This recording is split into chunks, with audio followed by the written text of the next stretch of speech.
episode of We All Need Jesus. Our topic remains great gain, and our subtopic, what and why godliness. As always, we have with us our one and only Rabbi Oladile Okunaya. Rabbi, welcome once more. Thank you for having me. Yes. So let's go into our topic of discourse. Okay.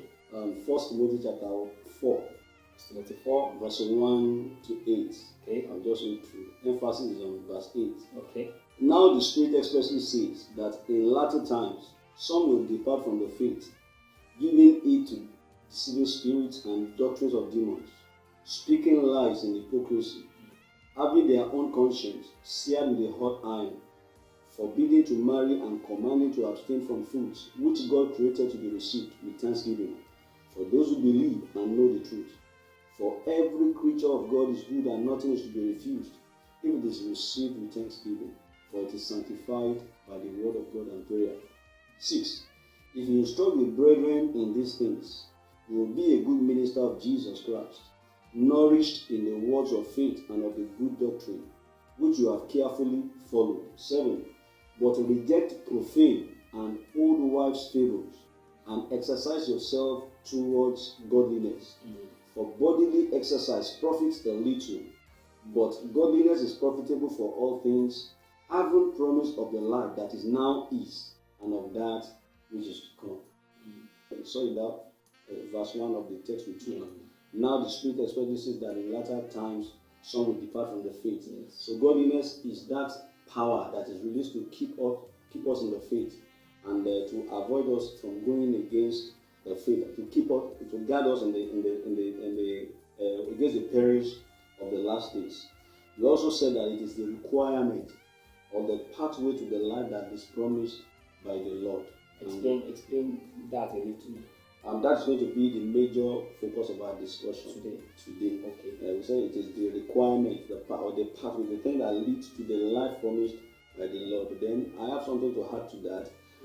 It is the spiritual fruit of a life that is lived in willing submission to the leading and guidance of the Holy Spirit.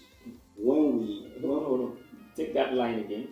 It is the spiritual fruit of a life that is lived in willing submission to the leading and guidance of the Holy Spirit. The Bible says that many are led by the Holy Spirit, the sons of God. So when we lead our life according to the leading of the Holy Ghost, things will start manifesting. Those fruits that are manifesting is godliness. Then we now look at why godliness. Why are we concerned about godliness? And number one, we said that we require it to enjoy the life promised by the Lord. That is what we want to look at today. We require godliness so that we can enjoy the life that is promised. And we see it in verse 8. It says, for bodily exercise profits a little, but godliness is profitable for all things, having the promise of the life that now is, and of that which is to come. So God promised us life here, and life that is to come, which is eternity. And we're able to break it into two. The life here, the abundant life, John 10:10. And the thief cometh but to steal, to kill, and to destroy. But I have come that they may have life, and they may have it more abundantly. So that's the abundant life. That's where we stopped the other time. And we said that the abundant life is full of grace.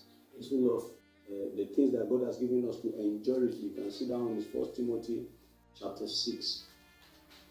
Command those who are rich in this present age not to be haughty, nor to trust in uncertain riches, but in the living God, who gives us all things, who gives us richly all things to enjoy. That is the kind of life He's promised, that we can have life here in abundance. You can have riches, you can have good health, you can have children, you can have them to enjoy them. That's the life abundant.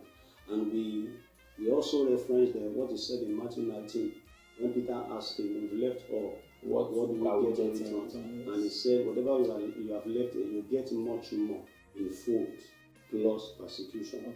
And we said that abundant life is not devoid of suffering. Abundant life is not devoid of persecution.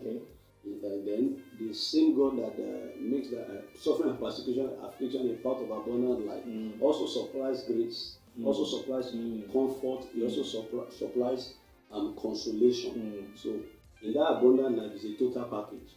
So whatever you live here, we give it, you get it in full, even here plus persecution. So somebody will ask, why is persecution necessary? Why should somebody on the Lord's side suffer? Those are the things that brings out the perfection in us. I would say the light affliction that we have now cannot be compared with the weight of glory. Yes. Then even Jesus Christ himself had to suffer so that he can be perfected to bring many sons into glory. Hebrews chapter 2 verse 15. So that is what those things do. Abundant life. We can enjoy things with a child of God can be rich. A child of God can do well in business, in ministry, in family life, in every sphere of our life where we find ourselves. We're supposed to shine as stars. And not devoid of those enjoyments alone, but those things that even when we go through them also radiate the glory of God. Here it is trouble, here it is affliction, as you can see 2 Corinthians chapter 4. All reeled out all the things they faced. So we are troubled but not perplexed. We are busy, we are not hopeless, we are not despised. He talked about he wrote it so that the church can be aware of the things that may befall the Christian, even when he's on the Lord's side. And this is the total package of the abundant life he has promised. So the second part of that abundant life is that there is abundant grace. There's abundant life. Yes. And there's abundant grace. Abundant grace. Still on Well Need Jesus with Rabbi Oladele Okunaya, you heard him clearly. There's abundant life and there's abundant grace. Please, can you shed more light on abundant grace? Yes. Abundant grace is given unto us so that we can abound unto good works.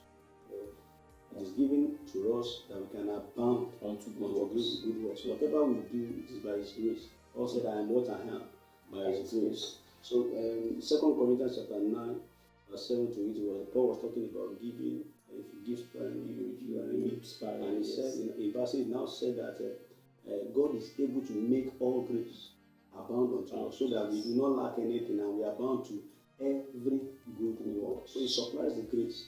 Even discover that people can, out of the strength of God in them, they meet the needs of people when even they are lacking.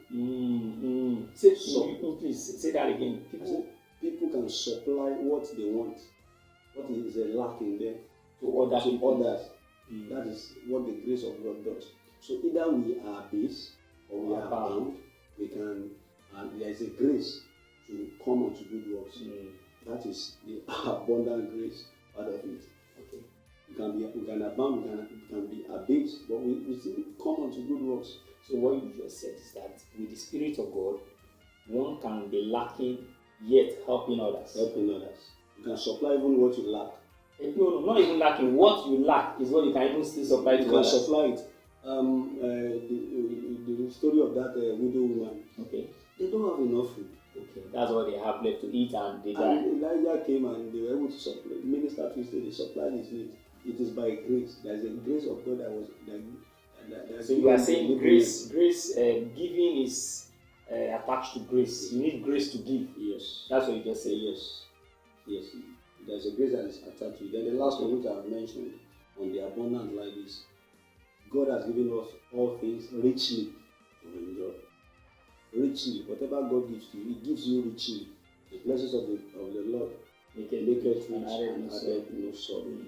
Then in that 1 Timothy 4:8, we talk about the life that is now, which is the abundant life. Okay. And the life which is to come is the eternal life. Okay. The eternal life, which we all look forward to. And see that in John 14:13 to 16. Okay. 1 Timothy 6:12. I love the scripture. 1 John chapter 3, verse 1 to 3. So what manner of love is this?